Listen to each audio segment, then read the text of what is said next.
ब्रह्मर्षि पत्री जी, स्वर्ण मैम और हमारे सुधीर सर, आपको आत्मवंदन प्रणाम।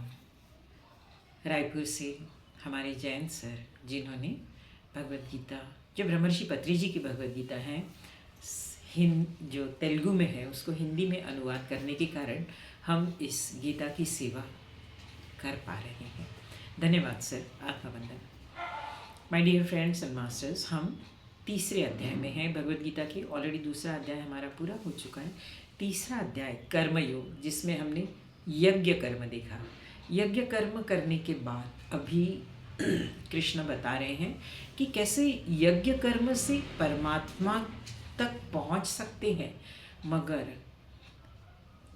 कर्म तो करना पड़ेगा।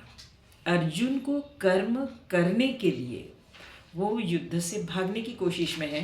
कर्म करने को बाध्य करने के लिए इन 3 श्लोकों में, कल का 1 श्लोक हमने देखा और आज के 2 श्लोक, इन 3 श्लोकों में अर्जुन को बताया जा रहा है कि एक्चुअली मुझे कर्म करने की कोई ज़रूरत नहीं है, तो भी मैं कर्म कर रहा हूँ। जनकादि जो विदेहराज थे, कल हमने देखा कैसे विशिष्टता थी उनमें, कैसे विशेषता थी। जो विदेहराज स्वयं रहते हुए भी हल चलाते थे खेतों में, तभी सीता जी मिली। हमने देखा हल चलाना मतलब सांस लेना छोड़ना, और उसमें शक्ति का, उनको शक्ति की प्राप्ति हुई, मतलब ऊर्जा की प्राप्ति हुई और फिर उस ऊर्जा और आत्मा मिले, इस प्रकार उनको परमात्मा की प्राप्ति हुई। ये हमने देखा। तो जनक राजा को भी, इतने बड़े राजा योगी ब्रह्मर्षि थे, तो भी उनको वो कर्म कर रहे थे। अर्जुन, तुम कर्म छोड़ के क्यों भाग रहे हो? मैं भी एक कर्म करता हूँ, क्योंकि अगर मैं नहीं, अगले श्लोक में हम देखेंगे कि कृष्ण कह रहे हैं कि अगर मैं कर्म नहीं करूँ तो क्या हो सकता है। आज का श्लोक है 23-24। आज का श्लोक है 23वां, कि मैं अगर कर्म न करूं और मैं सावधान नहीं रहूं तो कैसे होगा। यदि हि अहम न वर्तेयम जातु कर्मण्यतन्द्रित मम वर्त्मानुवर्तन्ते मनुष्या पार्थ सर्वश। अर्जुन, अगर मैं सावधान होकर कर्म न करूं, माय डियर फ्रेंड्स, हम और आपको सबको बताया गया है कि कृष्ण क्या है, हम देखेंगे अगले श्लोक में। सावधान होकर कर्म न करूं तो ये जो लोग हैं ना, ये सभी, क्योंकि लोग मुझे फॉलो करते हैं, श्रेष्ठ पुरुष को हमने देखा है अपने घर में भी। हम 21 या 21वें श्लोक में देखा कि हम घर में अपने बड़ों को ही इमिटेट करते हैं। बच्चे भी जो बड़े रहेंगे, बड़े जैसे करते हैं वैसे बच्चे करते रहते हैं। उसी प्रकार हम भी श्रेष्ठ पुरुष को फॉलो करते हैं। और हमारी संस्कृति में तो बचपन से घरों में एक आध इष्ट जिसको श्रेष्ठ माना जाता है, मतलब जो आपको अच्छा लगे, या पेरेंट्स को या घर में जो बड़ों को जो परमात्मा अच्छे लगे, उसकी फ़ोटो लगाई जाती है या उसको श्रेष्ठ माना जाता है और उसको फॉलो किया जाता है, चाहे भगवान राम हो, कृष्ण हो। और क्या है, क्योंकि मनुष्य प्राणी कहो या कोई भी प्राणी, ये हमेशा दूसरों की नकल कर कर के ही सीखता है। हम देखें, हमारे घर में अगर पेट्स रहेंगे ना, तो वो हमारी तरफ देख देख के हमारे जैसे करने की कोशिश भी करते हैं। बहुत बार हम कुछ बोलते तो वो तुरंत पिकअप करते हैं वो एक्ट।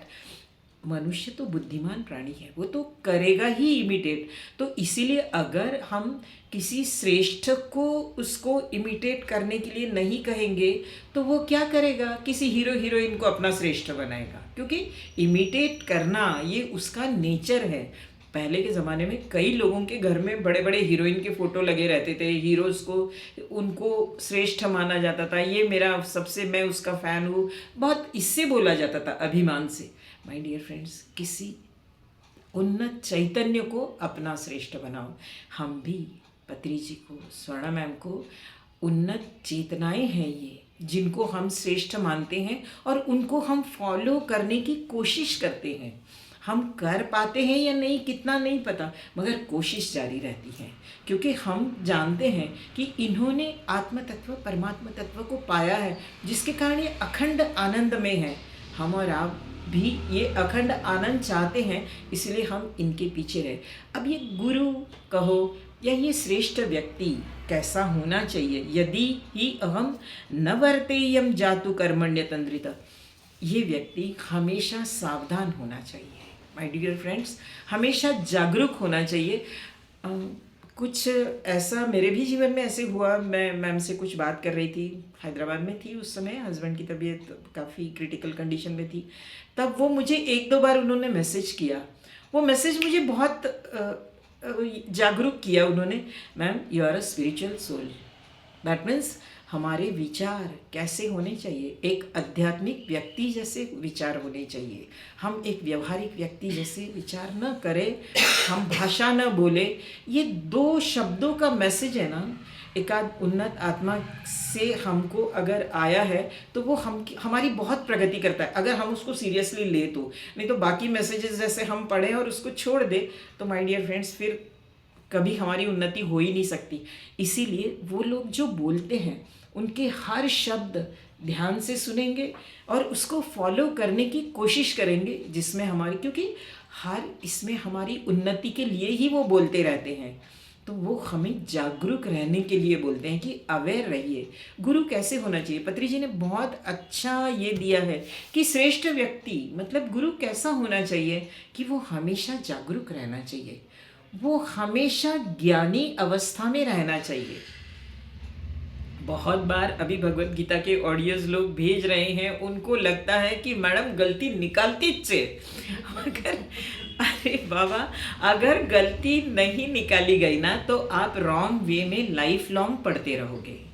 और ये जो चीज़ है, कल को समझो वो आपके सामने बैठा है और आप भगवत गीता पढ़ रहे हो, कभी कल्पना तो करो, वो हंस देगा कि ये किसने सिखाया है, ये मैंने तो ऐसे लिखा नहीं है, ये कौन सा वर्ड कैसे बोल रहे हो, इसका अर्थ पूरा चेंज हो रहा है।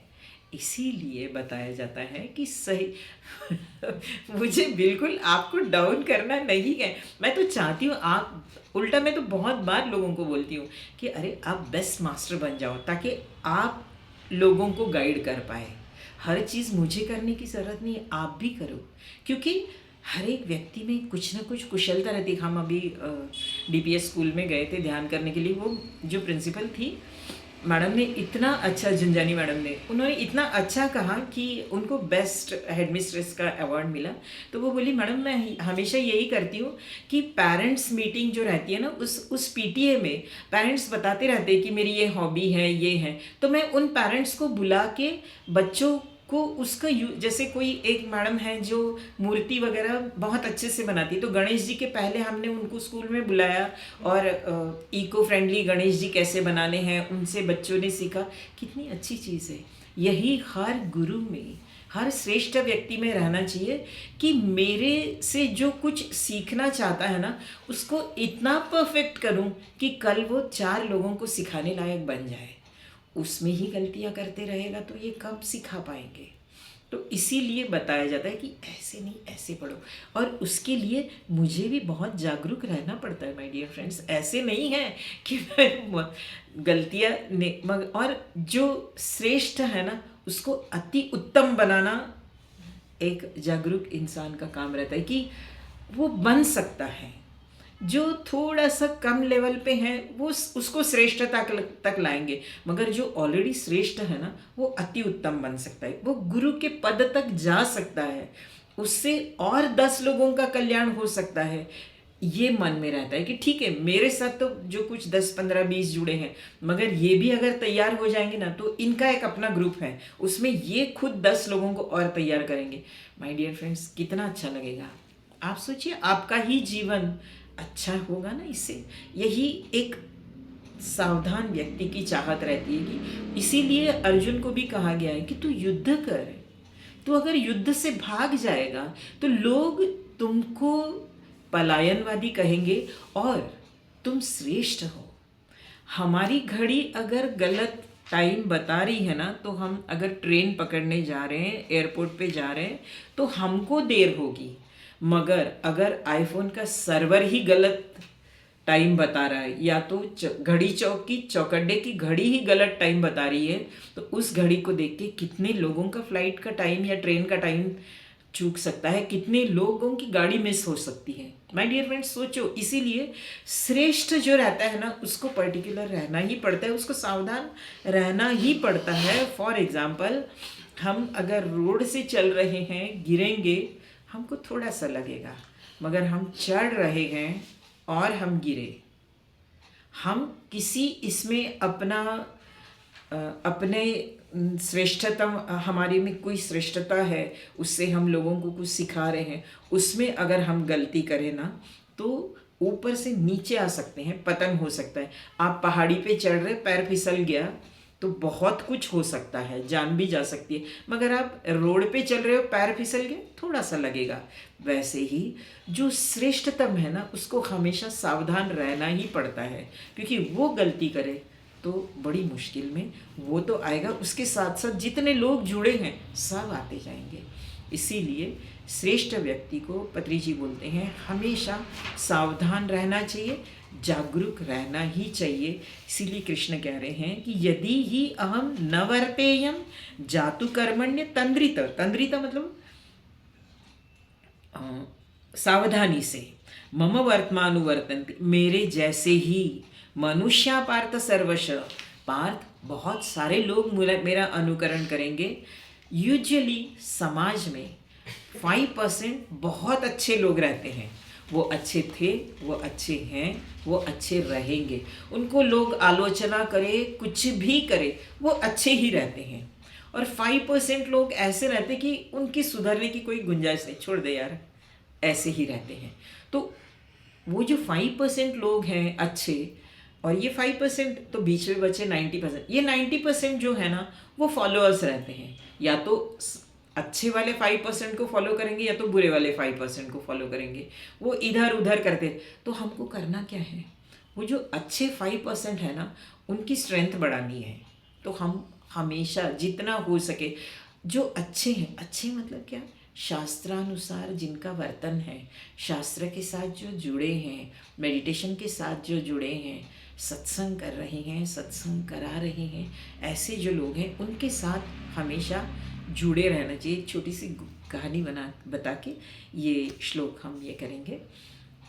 एक बार सब देव असुर दोनों विष्णु के पास गए और विष्णु को बोले, आप तो ना हमेशा देवताओं के फॉर रहते हो और हमको हमेशा क्रिटिसाइज करते हो, हमको हमेशा नीचा दिखाने की कोशिश करते हैं।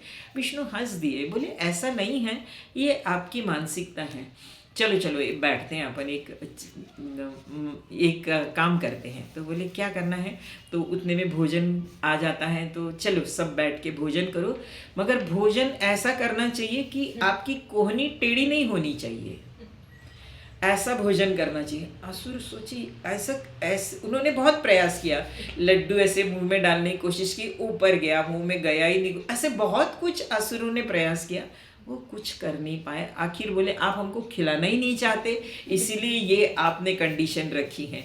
फिर देव आए, देवों ने बड़ी मजे में लिया, अच्छा ऐसे करना है क्या। उन्होंने एक दूसरे को खिलाया और मस्त खाना खाए और निकले। तब विष्णु ने कहा कि ऐसा है, हर कंडीशन में अपने आप को कैसे ढालना है और मज़े लेनी है, ये आपको आना चाहिए। आप हर कंडीशन में अलग ये करते हो, लड़ने पे तुलते हो, आप गलत हो, आप गलत हो, एक दूसरे को क्रिटिसाइज करते हो, ये सही नहीं है। जिससे होता क्या है, आप ही एक दूसरे में लड़ते हो, लड़ाई झगड़े होते हैं, परिणाम शून्य निकलता है या निगेटिव निकलता है। तो माय डियर फ्रेंड्स, इस प्रकार अच्छे लोगों के साथ हमेशा रहें, सावधान लोगों के साथ हमेशा रहें। इस प्रकार कृष्ण कह रहे हैं कि यदि ही अहम न वर्तेयम जातु कर्मण्य तंद्रित मम वर्तमानुवर्तन्ते मनुष्या पार्थ सर्वशः। आगे का श्लोक है, अत्यंत महत्वपूर्ण श्लोक है आगे का, 24वां श्लोक है। उत्सीदेयुरिमे लोका न कुर्यां कर्म चेदहम् शंकरस्य च कर्ता स्याम् उपहन्यामिमः प्रजा उत्सीदेयुरिमे लोकान्। मैं कर्म न करूं, उत्सीदे मतलब अगर मैं कर्म न करूं तो ये सब मनुष्य नष्ट भ्रष्ट हो जाएंगे। कौन बोल रहा है? परमात्मा स्वयं बोल रहा है कि कर्म करना उनको कर्म करने की ज़रूरत है। माय डियर फ्रेंड्स, वो मंजिल तक पहुंच गए हैं। बुद्ध, महावीर, कृष्ण, ये सब हमारे पत्री जी, हमारी स्वर्ण मैम, ये सब मंजिल तक पहुंच गए हुए लोग हैं। इनको हमारे में आके हमारे जैसे कर्म करके संसार करके दुख पाने की ज़रूरत है ही नहीं। उनको एक्चुअली वो स्वस्थ आराम से बैठे, एक्चुअली उनको चलने की ज़रूरत नहीं है, मगर वो हमारे ऊपर करुणा करने के लिए हमारे बीच आ रहे हैं, हमारे जैसे रह रहे हैं और बता रहे हैं कि ऐसे रहना चाहिए। वैसे ही कृष्ण परमात्मा है, वो जिसने कर्म बनाए हैं, जिसने शास्त्र बनाए हैं, जिसने वेद बनाए हैं, उनको कर्म करने की, अर्जुन मुझे कर्म करने की ज़रूरत ही नहीं, मगर मैं कर्म न करूं तो लोग भी कर्म नहीं करेंगे, क्योंकि वो एक मंजिल तक पहुंच गए हैं और हम मार्ग में हैं। और अगर हम वो मंजिल तक पहुंचने वाला अगर नहीं करे कर्म तो कोई फ़र्क नहीं पड़ेगा, क्योंकि उसने मंजिल तय कर चुकी है। मगर हम मार्ग में हैं, वो बैठ गए, हम भी बैठ गए, इस मार्ग में हम जा ही नहीं पाएंगे माय डियर फ्रेंड्स। हमारी उन्नति कभी होगी ही नहीं। कृष्ण क्या है? कृष्ण परमात्मा तत्व है, कृष्ण आत्म तत्व है। हम और आप 3 अन्नमय कोश, प्राणमय कोश, विज्ञानमय कोश और शरीर, स्थूल शरीर, सूक्ष्म शरीर, कारण शरीर, इन 3 शरीरों से और बीच में आत्मा है। ये आत्म तत्व कृष्ण है। इसका इस स्थूल शरीर से, इस सूक्ष्म शरीर से, इस कारण शरीर से कोई संबंध नहीं है, क्योंकि ये आत्मा, जैसे सेल में न्यूक्लियस रहता है ना, न्यूक्लियस एक ऑटोनमस बॉडी है, उसको कोई उस सेल से कोई मतलब नहीं रहता। वैसे ही इस आत्मा को कोई मतलब नहीं है। स्थूल शरीर, जो हमारा शरीर पंचेंद्रिय से बना है, 5 कर्मेंद्रिय, 5 ज्ञानेंद्रिय, सूक्ष्म शरीर, मन, बुद्धि, चित्त, ये सूक्ष्म शरीर बना है। हम विचार करते हैं, सूक्ष्म शरीर, हम मन से भावना प्रकट करते हैं, हम सूक्ष्म शरीर में हैं। कारण शरीर, माय डियर फ्रेंड्स, बहुत इंपॉर्टेंट है कारण शरीर। कारण शरीर मतलब हमारे जो संस्कार हैं। संस्कार क्या है हमारे? जो हम रिपीटेडली काम करते हैं। रिपीटेडली काम हम कौन सा करते हैं? जो हमें अच्छा लगता है वही हम बार बार करते हैं ना। जो काम हमें अच्छा नहीं लगता उसको हम ऑप्शन में डालते हैं कि अभी नहीं कल, अभी नहीं कल, कल कभी आता ही नहीं, वो छोड़ देते हैं। कई लोग भगवद गीता को ऐसे ही किए, उन्होंने ऑप्शन में डाल दिया, वो कभी जुड़ ही नहीं पाए। मगर कुछ लोग हैं जो रात दिन उसमें जुड़े रहते हैं, अपने आप को तैयार करने की कोशिश कर रहे हैं। इसका कारण वो चाहते हैं आत्म तत्व, क्योंकि कारण शरीर में है। कारण शरीर में अपने आप को बार बार वो करके वो संस्कार डेवलप हो रहे हैं माय डियर फ्रेंड्स। ये जन्म में आप जितने बार बार उस भगवद गीता के साथ हो, सत्संग के साथ हो, मेडिटेशन के साथ हो, इसका मतलब ये सब आपका कारण शरीर ले रहा है, क्योंकि इनर शरीर है वो। ये कारण शरीर आत्म तत्व के पास है। इसीलिए एटलीस्ट आप इस सत्संग, इस भगवद गीता, ये स्वाध्याय इसके साथ हो। अगले जन्म में अगर अगला जन्म आया हमारे कर्मों के कारण, तो हम स्थूल शरीर में कम रहेंगे, हम सूक्ष्म शरीर में कम रहेंगे, हम कारण शरीर के साथ जुड़े रहते ही हैं, मगर हमारे कारण शरीर में विषय नहीं है। अब पिछले जन्म हमारा ऐसे गया कि कारण शरीर में विषय थे, इसीलिए हमने ये जन्म में संसार किया, बहुत कुछ किया।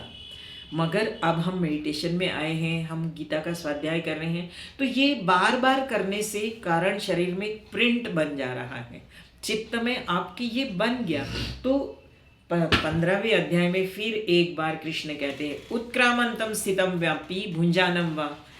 आपकी आत्म तत्व जब जाएगी, एक शरीर छोड़ के दूसरे शरीर में जाएगी, तब क्या होगा? ये कारण शरीर को लेके जा रही है। तो आप अगर स्वाध्याय, आप अगर मेडिटेशन, आप अगर सत्संग में रुचि रख रहे हो माय डियर फ्रेंड्स, तो अगला जन्म हम 5वें अध्याय में देखेंगे। अगला जन्म जो आपको आएगा ना, वो इसके साथ आपको बहुत अनुकूलता मिलेगी। अभी जो प्रतिकूलता, कई मास्टर्स बोलते हैं चाहते तो बहुत है यार, मगर नहीं कर पाते, ध्यान में आना तो बहुत चाहते हैं मगर नहीं आ पाते। ये जो प्रतिकूलता अभी मिल रही है, अगले जन्म में इसके लिए पूरी अनुकूलता मिलेगी और हम आत्म तत्व तक आराम से पहुंच, अगर ये जन्म में मोक्ष नहीं मिला तो, मगर हम विषयों में नहीं फंसेंगे, क्योंकि हम अभी सूक्ष्म शरीर से कारण शरीर में आ गए हैं। कारण शरीर में हम स्वाध्याय, सत्संग, मेडिटेशन को बार बार कर रहे हैं कि हमारे वो संस्कार बन जाए। एक बार ये हमारे संस्कार, फिर व्यवहार अच्छा नहीं लगने लगेगा, फिर उन लोगों के साथ अच्छा नहीं लगने लगेगा। हमारे तुलसीदास जी ने मीरा जी को कहा था, जाके प्रियन राम वैदेही तजहु तात कोटि वैरी सम। जिसको आत्म तत्व पसंद नहीं है ना, उसको वैरी समझ। इसका मतलब घर जाके तुरंत त्यागना नहीं है किसी को, मन से त्यागना है ये सब, कि ठीक है ये सब करना पड़ेगा मगर मुझे ये चाहिए, मेरी ये पसंद है। तो माय डियर फ्रेंड्स, इस प्रकार कारण शरीर में ये हमको मेडिटेशन, सत्संग, स्वाध्याय हम पक्का करेंगे, बार बार करेंगे, उसी में रुचि रखेंगे तो आत्म तत्व तक सहज पहुंच पाएंगे। ये जन्म नहीं तो अगले जन्म आत्म तत्व तक पहुंच। कृष्ण ऑलरेडी आत्म तत्व है, परमात्मा तत्व है।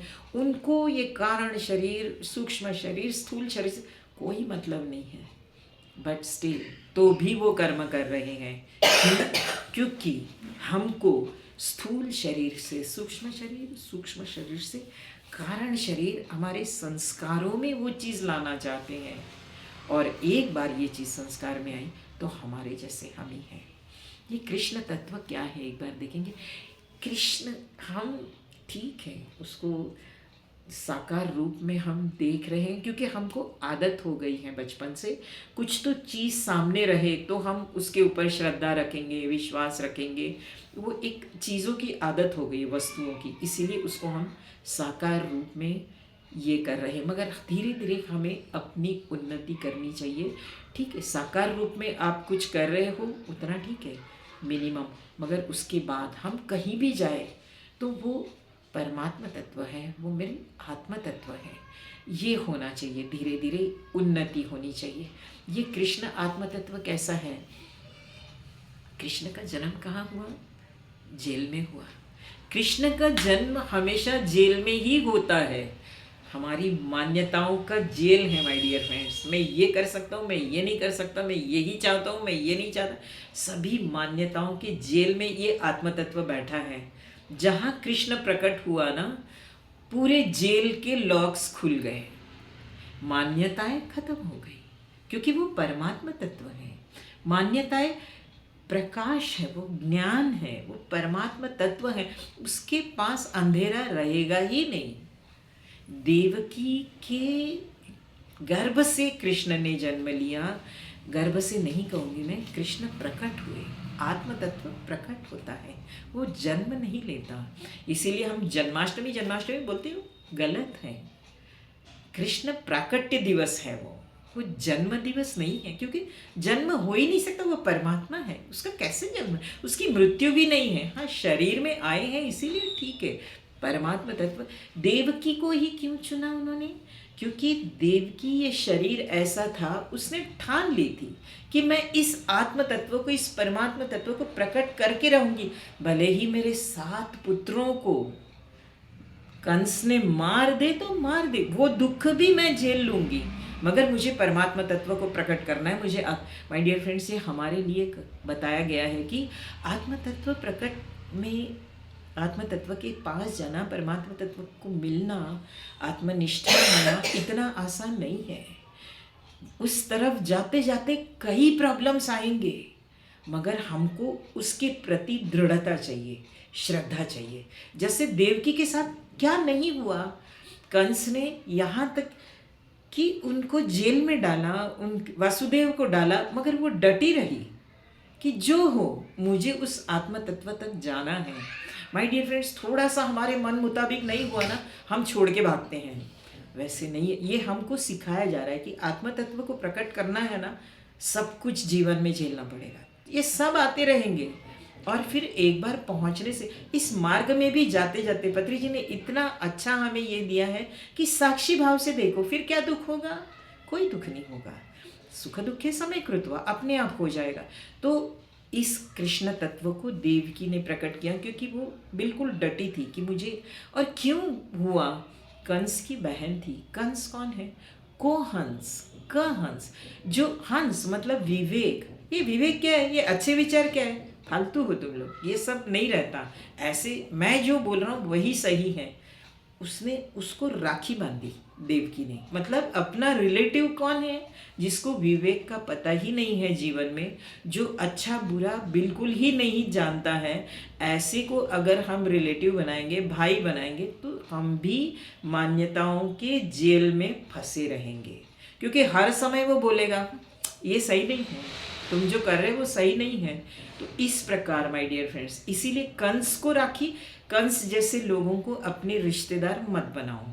ठीक है, बन ही गए हैं, एक्सेप्ट करो, मगर दिल से उनसे दूर रहो। इस प्रकार कंस से रिश्ता रखने के कारण देवकी को भुगतना पड़ा। इसके बाद हम आते हैं परमात्मा तत्व प्रकट होने के बाद वासुदेव, पूरे ताले खुल गए। वासुदेव के दिमाग में उल्टे पुल्टे पूरे विचार चल रहे कि मैं अपने पुत्र को दूसरों को दे रहा हूँ। यमुना जी उफान के बाहर आई, नदी की लहरें, लहरों के इसमें उनके विचार बताए गए हैं। ये सब प्रतीकात्मक है माय डियर फ्रेंड्स। उनके विचार की मैं इसको छोड़ूं तो उसको देखेंगे ना वो लोग एज इफ वो देख रहे हैं। परमात्मा को किसकी ज़रूरत है? मगर वो भी उस भाव में आए।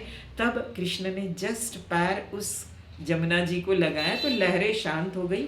मतलब परमात्मा की स्पर्श। हम और आप ध्यान में बैठते हैं माय डियर फ्रेंड्स, जब गहराई में जाते हैं, उस आत्म तत्व का थोड़ा सा स्पर्श होता है, तब हम अपने आप विचारों से शांत हो जाते हैं।